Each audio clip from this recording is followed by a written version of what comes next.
হলেও আমাৰ সকলোৱে মৰমৰ সন্মানীয় ঝাৰ ছাৰ লগতে আপোনালোক সকলোকে মোৰ আন্তৰিক অভিনন্দন জ্ঞাপন কৰিছো আৰু ওয়েলকাম জনাইছো আজি এই প্ৰগ্ৰামটোলৈকে সকলোকে আজি এই প্ৰগ্ৰামটো খুব এটা সুন্দৰ হ'ব গৈ আছে গতিকেলৈ আমি আজি খুব ধুনীয়াকৈ এই প্ৰগ্ৰামটো ল'ম খুব বেছি গৰম হৈছে তথাপিতো আমি গৰমৰ মাজতে আজি বহুখিনি কথা শিকিব লাগিব গতিকেলৈ আপোনালোকে এক্সাইটেড হৈ আছেনে বাৰু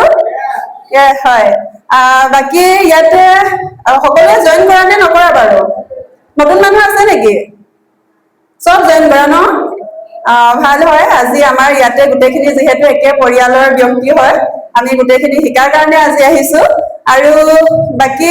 ইয়াতে আপোনালোকে লখিমপুৰ ডিষ্ট্ৰিক্টৰ পৰা কেইজনমান আহিছে বাৰু লখিমপুৰ ডিষ্ট্ৰিক্টৰ পৰা হাত দাঙিবচোন হয় লখিমপুৰ ডিষ্ট্ৰিক্টৰ হয় তেওঁলোকৰ কাৰণে এটা জোৰদাৰ হাত চাপৰি দিব আৰু ধেমাজিৰ পৰা আছেনে ধেমাজিৰ পৰা একদম কম নহয় জানো মই নিজে ধেমাজিৰ হয় আজি নহয় আমি আজি লখিমপুৰ ধেমাজিৰ দুইখন ডিষ্ট্ৰিক্টৰ লগ হৈ পিনি একগোট হৈছো কিবা এটা শিকাৰ মানসেৰে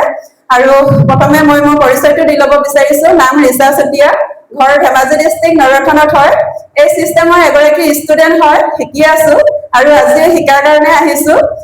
প্ৰত্যেকে চিনি পায় বিশেষকৈ মই এটা টিউচনৰ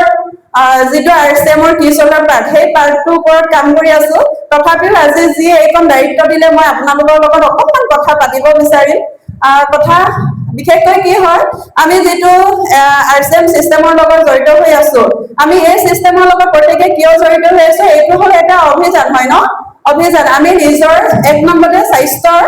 স্বাস্থ্যটো ভালে ৰখাৰ কাৰণে আমি প্ৰত্যেকে জানো আৰচিএমৰ প্ৰত্যেকটো প্ৰডাক্টে হ'ল স্বাস্থ্যসন্মত প্ৰডাক্ট আৰু দ্বিতীয়তে কি হয় স্বাৱলম্বন আমাক প্ৰত্যেকজন ব্যক্তিকে এটা এটা ইনকাম লাগে সেই স্বাৱলম্বনৰ কাৰণে আমি আৰচিএমত আহিছো আৰু ৩ নম্বৰ উদ্দেশ্যটো হৈছে কি নাৰী সবলীকৰণ এইটো হৈছে এগৰাকী মহিলা অকল উপাৰ্জনৰ ক্ষেত্ৰতে যে আগবাঢ়িব লাগিব তেনেকুৱা নহয় আমি যিসকল সাধাৰণ মহিলা এই মহিলাখিনি খুব সুন্দৰকৈ সব ফালৰ পৰা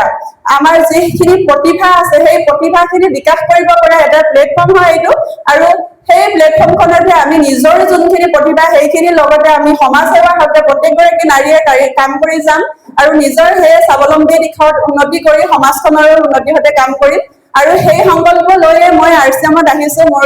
মুকুল চুতীয়া ছাৰৰ লগতে মই যিমান পাৰো 2020 চনৰ পৰা আইডিটো 2020 চনৰ পৰা 23 চনৰ পৰা মই কাম কৰি আহিছো আৰু মোৰো আজি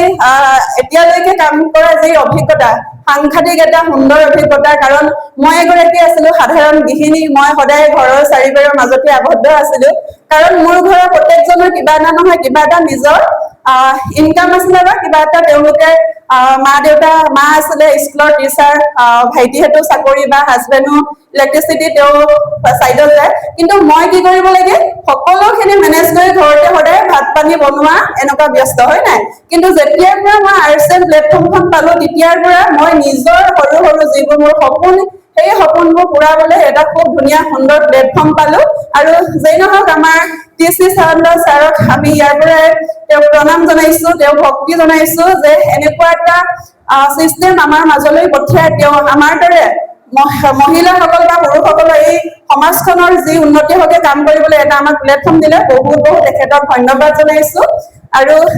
মই আজি বিশেষ সময় ল'ব বিচৰা নাই যেহেতু আমাৰ মাজত জানেই আপোনালোকে আমাৰ ঝাৰ ছাৰ উপস্থিত আছে আমি তেখেতৰ কথাখিনিকে আজি শুনিবলৈ গোটেইখিনি ইয়াত উপস্থিত আছো ন কিন্তু তাৰ আগতে মই মোৰ আপলাইন মোৰ গুৰু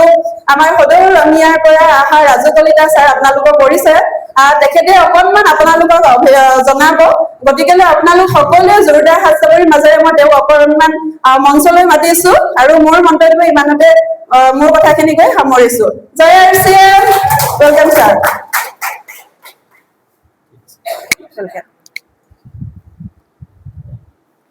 মানুহ আপোনাৰ অভিনয়